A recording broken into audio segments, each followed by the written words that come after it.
그냥 제네시스 GV80은 이렇게 사셔야 돼요.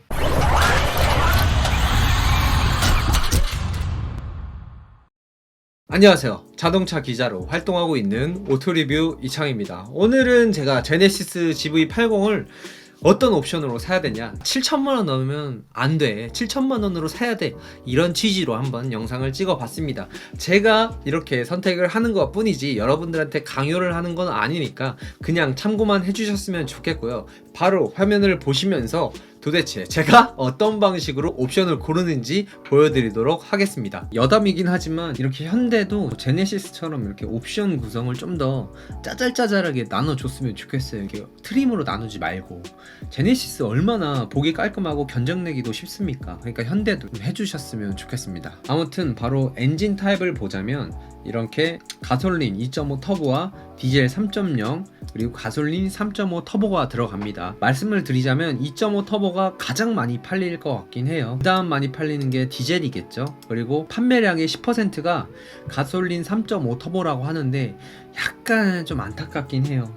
가솔린 3.5 터보 550만원만 더 주면 무려 6기통 엔진을 살 수 있는 건데 저렴한 겁니다. 이 BMW나 벤츠 같은 경우는 4기통에서 6기통 넘어가려면 막 1200만원, 1500만원 넘게 줘야 되거든요. 근데 심지어 이거는 가솔린 3.5 터보는 트윈 터보고 2.5 터보는 싱글 터보입니다. 그래서 마력이 얘는 304마력인데 3.5 터보는 380마력에 54토크예요. 제가 2.5 터보도 타보고 3.5 터보도 타봤잖아요.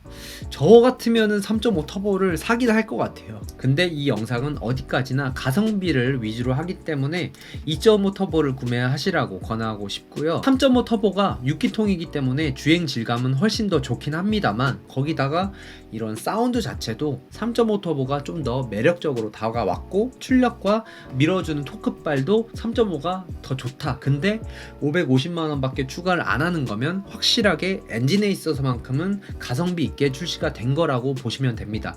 그래도 가성비 위주고 솔직히 가솔린 2.5 터보의 싱글 터보 이거 304마력에 43토크 300마력 다 쓰시는 분들 우리나라에서 그렇게 흔치 않거든요.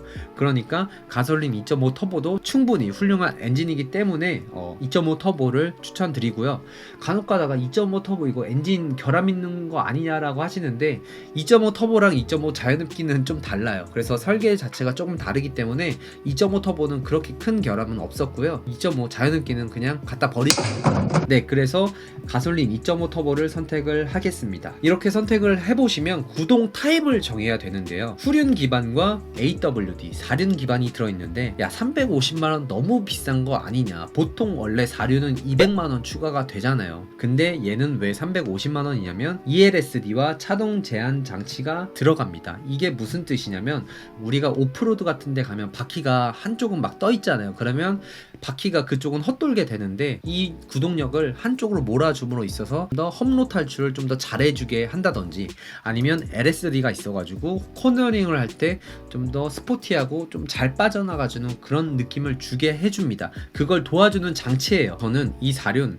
350만원이면 넣을 가치가 있다고는 생각을 하거든요. 왜냐면 이게 300마력이 넘고 GV80이 패밀리 용으로서 많이 사용을 하겠지만 가끔가다 아버님 혼자 타가지고 좀 스포티한 주행을 즐기실 때도 있겠고 와인딩을 즐기실 때도 있잖아요. 그랬을 때 4륜과 이 LSD 차동 제한 장치가 엄청 큰 역할을 해줍니다. 그런 거에 비해서 350만원이면 비싼 가격은 아니에요. 그래서 내가 간혹가다 이런 와인딩을 즐길 것이냐, 내가 험로를 갈 것이냐, 아니다, 나는 그냥 단순히 이 차량의 디자인이 좋고 좀 더 온순하게 운전을 하는 스타일이다 라고 하시는 분들은 그냥 후륜으로도 충분합니다. 야, 후륜은 눈 올 때 너무 불리한 거 아니냐 라고 하시는데 우리나라에서 그 정도 눈 오면 그냥 윈터 타이어 끄는 게 좀 더 효과가 좋으니까 그냥 그런 거 걱정하지 마시고 후륜 가시고요.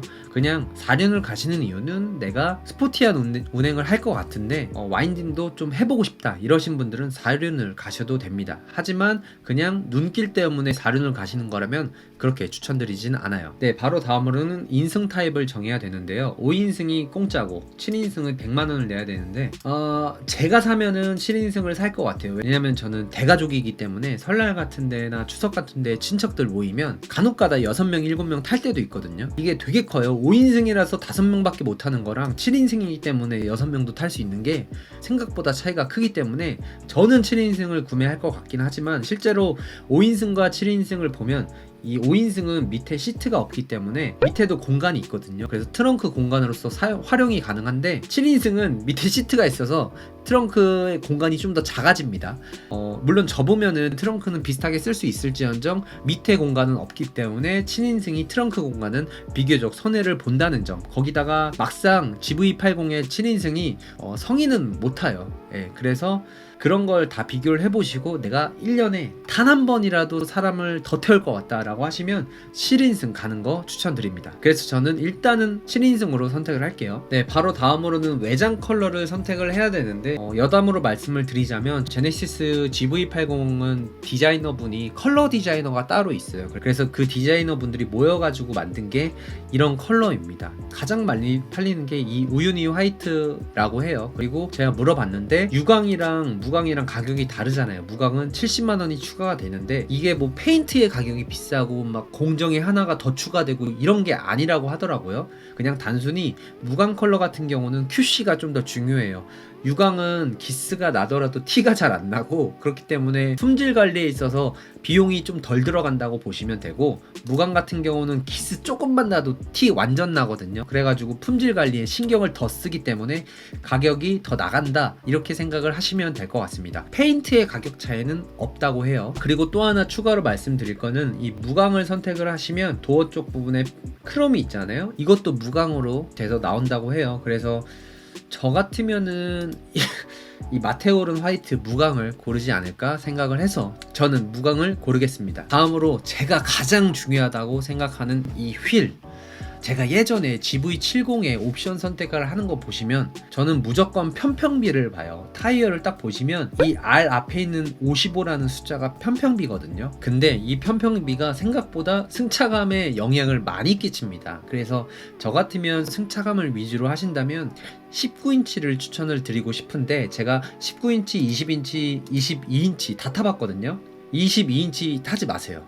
승차감 개구리입니다. 물론 이 2.2톤이 넘어가는 육중한 차체에 22인치 끼면 멋있죠. 멋있는 건 압니다. 하지만 22인치 승차감은 정말 뒤에는 사람이 못 탈 정도가 될 수도 있어서 22인치보다는 20인치를 추천을 드리고요.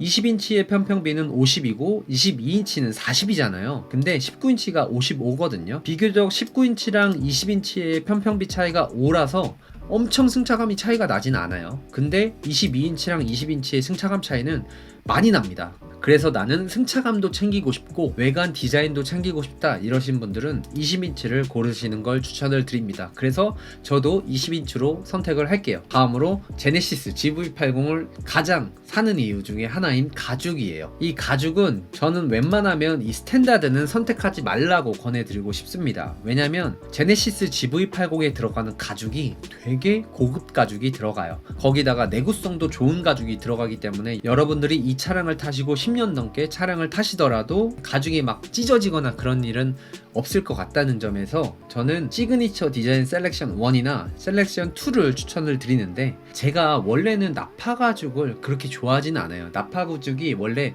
천연 가죽보다 내구성이 안 좋거든요. 그렇기 때문에 굳이 나파 가죽으로 가야 하나 싶기도 하는 사람 중에 한 명이고, 그래서 저는 셀렉션 1을 선택을 할 것 같긴 한데, 제네시스 GV80에 들어가는 나파 가죽 같은 경우는 내구성 방지 코팅을 했다고 해요. 그래서 처음에 딱 앉아보시면 착자감이 생각보다 나파 가죽인데도 불구하고 딱딱해요. 근데 이거를 좀 타보시다 보면은 자기 체형에 맞게끔 이게 가죽이 늘어나고 조절이 되거든요.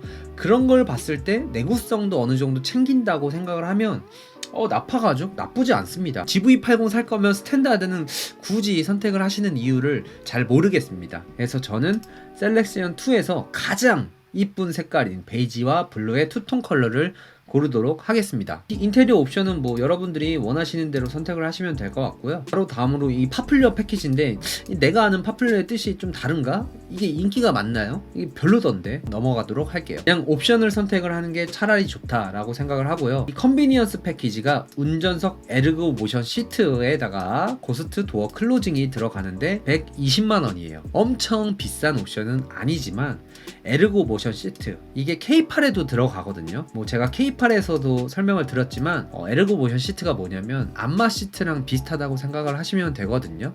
근데 우리나라 법규상 안마 시트이긴 하지만 안에 플라스틱 볼을 쓰질 못해요. 그래서 그냥 단순히 공기 주머니를 통해서 안마를 하는 느낌만 줄 뿐이라서 안마 시트가 안마 시트 같지 않다. 거기다가 고스트 도어 클로징 뭐 기사 보셨을지 모르겠는데 이것 때문에 손가락 잘릴 수도 있으니까 굳이 컨비니언스는 안 넣도록 하겠습니다. 네, 다음으로 하이테크 패키지 160만원짜리 옵션입니다. 이게 12.3인치의 3D 클러스터랑 지능형 헤드램프가 들어가요. 이게 기본 계기판이 바늘 계기판이 들어가요. 물론 가운데 디스플레이는 8인치인가?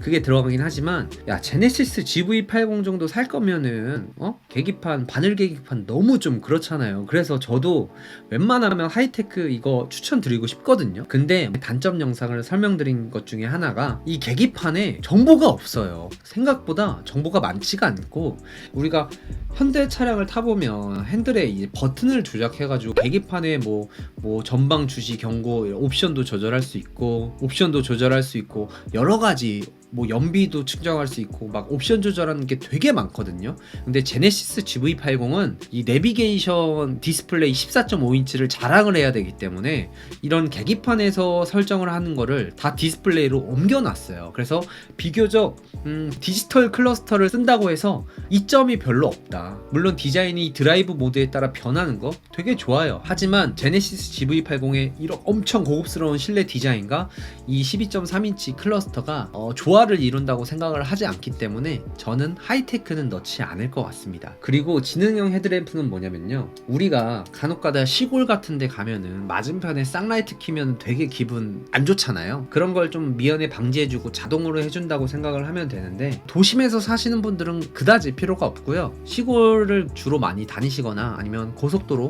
국도를 새벽에 많이 다니시는 분들은 있어야겠죠. 그런 분들은 아니라면 추천을 드리지 않고요. 이 지능형 헤드램프가 그렇게 지능이 엄청 뛰어나진 않아요. 아직까지는 헤드라이트의 기술에 있어서만큼은 다른 프리미엄 브랜드에 배울 점이 좀 더 있다고 생각을 해요. 네, 그래서 저는 하이테크는 패스하도록 하겠습니다.